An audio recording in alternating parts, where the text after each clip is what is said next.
دا ورو سوال کړی دی چې زموږ یو ملګری دی ځوان سړی دی او ښه مونځ اودس به یې کوو په جومات کې تر دې چې سهار منزل به هم په مخه راتو قرآن تلاوت به یې کوو خو په څه خبر باندې د مور پلار سره وران شو هغوی غوسه شو هغوی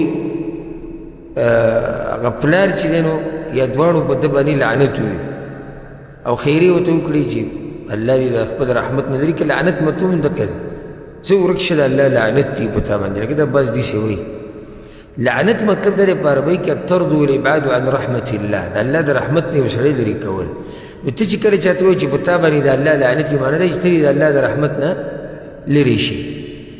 دا یې معنی دی د مور پلار دې ځوان هلک ته دا ویلي دي او د هغې نه بعد دا هلک د دیندارۍ د دې لارې نه اخوا شوی تر دې چې مونځ اودسې بلکل پرېښودي دي او د الله ذکر هم پرېښودی دی او مونږ پرې یېرېږو داسې نه چې کافر شي ځکه چې خبرې هم داسې شروع کړي دي چې په هغې کې دین مذاق او دا خبرې کوي نو اوس مونږ څه وکړو دا خیرې چې ورته مور پلار کړي دا لعنت چې پې ورته ویلی دی د دې سره څه وکړو د هلک د ده سره څه وکړو الجواب اول خو دا خبره یاده ساتئ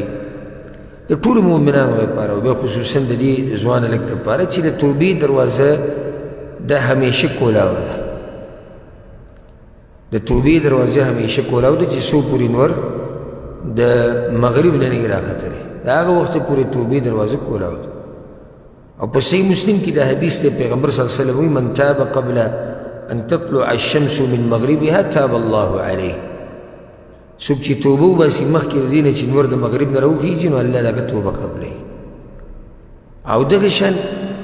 د یو سړي د مرګه پورې دا ساه چې د مرۍ ته ورسي د دغه وخته پورې د انسان توبه قبلوي حدیث کې راځي امام ترمذي راوړی دی ان الله يقبل توبة العبد ما لم يغرغر څو پورې چې دا روح د مرۍ ته نه رسېدلي نو الله د بنده توبه قبلوي او الله په قرآن کې يقول يا عبادي الذين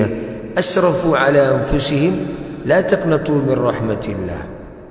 الله خپل هغه بندګانو ته وایي چې د ځان سره زیاتۍ کړی د ګناهونو د لاسه الله وایي زما د رحمت نه مه ناامیده کېږي او په صحیح مسلم کې دا حدیث دی د الله دې پراخه رحمت ته ګوره پیغمبر صلی الله علیه وسلم ان الله عز وجل يبسط يده بالليل ليتوب مسيء النهار ويبسط يده بالنهار ليتوب مسيء الليل الله د شپې خپل لاس وړی کولاوي د څه لپاره چې چا چې د ورځې ګناهونه کړي چې هغه توبه وباسي او د ورځې الله خپل لاس کولاو کي پراخی کي او ویې غوړی د څه لپاره چې چا د شپې ګناهونه کړي چې هغه د هغه توبه قبوله کړي د کوم وخته پورې حتی تطلع الشمس من مغربها تر څو چې نور د مغرب نه راختلی هغه وخته پورې د الله طریقه ده نو د توبې دروازه کولاوه ده بیرور له پکار دي چې توبه وباسي او دې ملګرو له پکار دي چې هغه ته د توبې ترغیب ورکړي او دا ورته ووایي چې د الله د رحمت نه به نه ناامیده کېږي انه لا یأس من روح الله الا القوم الکافرون الله وایي د الله د رحمت نه تمه نه کتې کوي مګر کافران خلک ومن يقنط من رحمة ربه الا الضالون الله بل ځکه وایي د خپل رب د رحمت نه چې ناامیده کېږي نو دا ګمراهان خلک دي بلکې د الله د رحمت نه ناامیدي دا ګورې په لویو ګناهونو کې یو ګناه ده ګورې کبیره ګناه ده د الله د رحمت نه ناامیدي د کبیره ګناه ده چې ډېر مسلمانانو ته ګورې دې پته نشته او حدیث کې راځي امام احمد راوړی فضال بن عبید پیغمبر صلی الله علیه وسلم وایي او دا حدیث به اکثر ملګري اول پرې راوړي ثلاثة لا تسأل عنهم یعنی پیغمبر صلی الله علیه وسلم وایي چې د دریو کسانو باره کې خو تپوس مه کوه چې دوی به څه حال یې قیامت په ورځ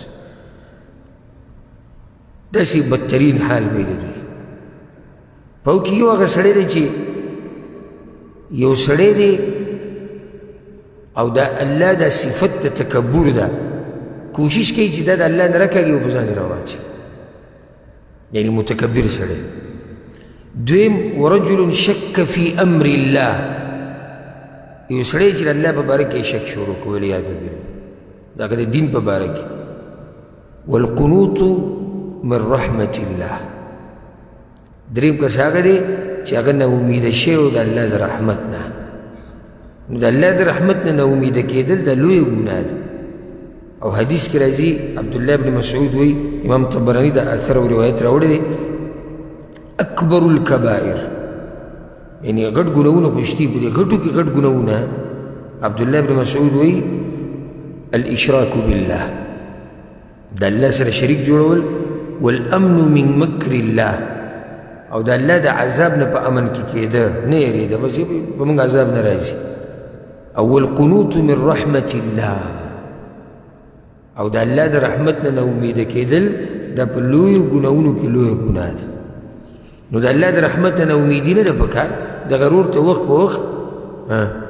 نصیحت پکار دی، او هغه ته دا ویل پکار دی چې توبه الله ستا قبلوي، الله به په تا باندې رحم وکړي، د هر څه به ته الله معاف کړي. او دغه شان د هغه دپاره دعاګانې غوښته. دا یو هغه طریقه ده چې ډېر مسلمانان ته غافلې دي. لکه اوس ته یو کس وینې او بېدینه دی، نو ډایرکټ زړه کې راشي چې ده ته یا د ده خیرخواهي اوس په کومه طریقه کېږي. نه زه خو یم چې دا طریقه اکثرو خلکو ته نه ده معلوم.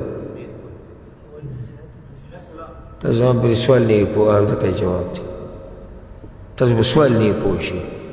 زما عامو خلکو ذهن کې څه چې بېدینه سړی ویني او خیرخواهي کوي، نو څه به ورته کوي؟ نصیحت. صرف دا طریقه نه دی چې نصیحت دی، بلکې د نصیحت سره د هغه دپاره دعاګانې غوښته. ځکه چې هدایت د الله په لاس کې، زړونه د الله په لاس کې، نو هغه الله ته ووایه یا الله دله هدایت ورکړه، یا الله زړونه ستا په ګوتو کې دي، د ده د زړه د حق ته راواړوه. دا قسمه دعاګانې به د بېدینه انسان دپاره غواړي. نو یو خو دا نصیحت شو دغه ملګرو ته، کم ملګري چې د ده په خوا او شا کېږي، چې ده ته دعوت ورکړي په نرمۍ سره، په ښایسته طریقې سره، چې دی واپس راوړي دیني لارې ته. او دعوت هم په ښایسته طریقې سره، لکه د بعضو خلکو د دعوت به دې ښه ګډوډ کړي. دعوت په ښایسته طریقې سره د علماو تقریرونه ورته ولېږي، د نیکانو خلکو سره یې کښېنې، د قرآن آیتونه ورته واورې، د علم مجالسو له یې بوځي، الله به ورته هدایت ورکړي. دویم کار به ده وکړي چې دویم کار به دوی ده وکړي چې د مور پلار به پوه کړي. ځکه چې شریعت د دې نه منع کړې ده چې مؤمن لعان نه وي، یعنې مؤمن لعنتونه نه وایي.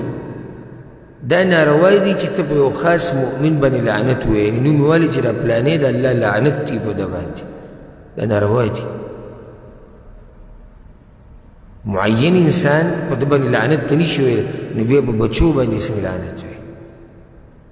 او حدیث کې راځي پیغمبر صلی الله علیه وسلم وایي لعن المؤمن کقتله،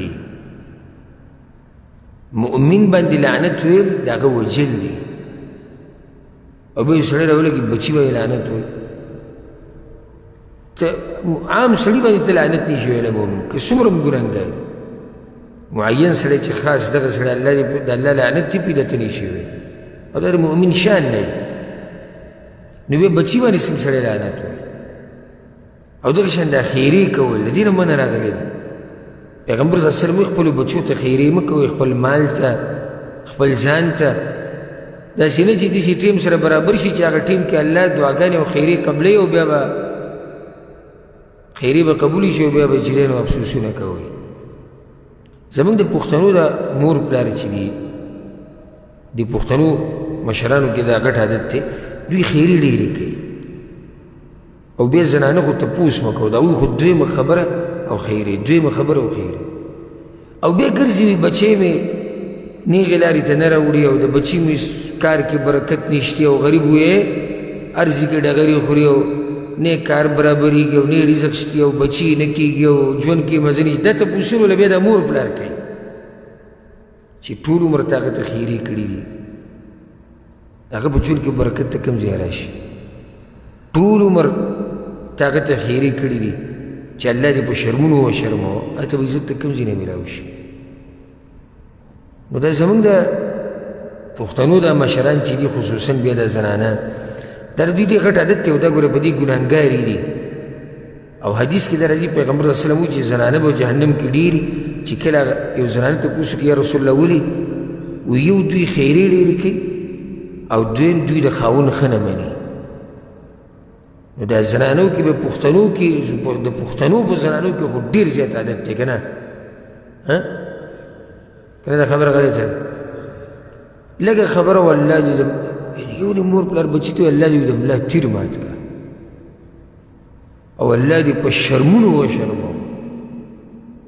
او ښه د ورځ او ته الله دې تاسو دواړه لرې ساتي به وروسته پسې ګرځي د ده په ژوند کې ښه د ورځ نه راشي د ده په ژوند کې خوشحالي نه راشي الله دې وایي چېرته مه خوشحاله وه الله دې عمر له وایي ذلیله ساته دا زنانه پکې اکثر وایي الله دې د ګاډي د ټیر لاندې راوړه او په رښتیا ګوره داسې شي دي دا خیرې قبولې شي دا زمونږ د یعنې د کلي خبره ده او مشرانو والد صاحب د الله وبخښي او نورو هغوی دا بیانوله چې یو کس یاد کړو هغه ته مور کور نه وتو یا مور وتو چې الله دې بوجۍ کې راوړی که څه خبره یې مور ته وکړه بس چل به شوي مور ته خفه شوي الله دې بوجۍ کې راوړی نو هغه ټریکټر ورسره و هغه یې روان کړی و په یو خوړ باندې وړېدو هغې له پاسه پولو د هغې نه راولېدلی د هغې نه چې راولېدلی ټریکټر بې له پاسه راولېدلی نو هغه وایي چې بیا موږ په خپلو لاسونو په بوجۍ کې بیا ور واچوو او به ورله ویو نو بیا وروسته دغه مور پلار بیا ویل دا څنګه او دا ولې د خیرو په ځای چې ته سوی خو دعا وکړه لکه د عربو دا زنانه دا ښه صفت په دوی کې دی چې بچي ته ډېر کار شوي الله یې تا د هدایت درکړي دا د غټه غوسې الله دې وایي تا پوه وکړي سبحان الله څومره ښکلې خبره ځکه که الله پوه وکړو مسله ختمه شوه او چې الله وله هدایت ورکړو نو جاکټ وله څه شوه ختمه شوه او زمونږ هغه به د طبعي سوالونه وله کوي د طبعي لکه دشمني چې دی او دا خبره وړه ګڼي حدیث کې څه راځي پیغمبر صلی الله علیه وسلم د پلار دعا خیرې دا چېرته نه واپس کېږي دغه پلار لګوي بچي ته خیرې کوي نو د مور پلار ته ولویل دا پکار چې ظالمانو دغه لعنتونه مو وي لعنت مطلب چې الله د رحمت نه لرې شي او چې الله د رحمت نه لرې شي خو د دین نه لرې شي اوس د هغه زوی دا حال دی چې هغه دیندار و نن هغه په اسلام پورې خاندي ولیاذ بالله دوی مې رول پکار دي دوی ته هم خبره کول پکار دي چې ستاسو دا کار او ستاسو دا طریقه دا غلط ده او الله ته رجوع کوي دا ګناه کړې ده مؤمن ته څنګه مؤمن باندې څنګه لعنت وبې چې ستا بچی په هغه څنګه لعنت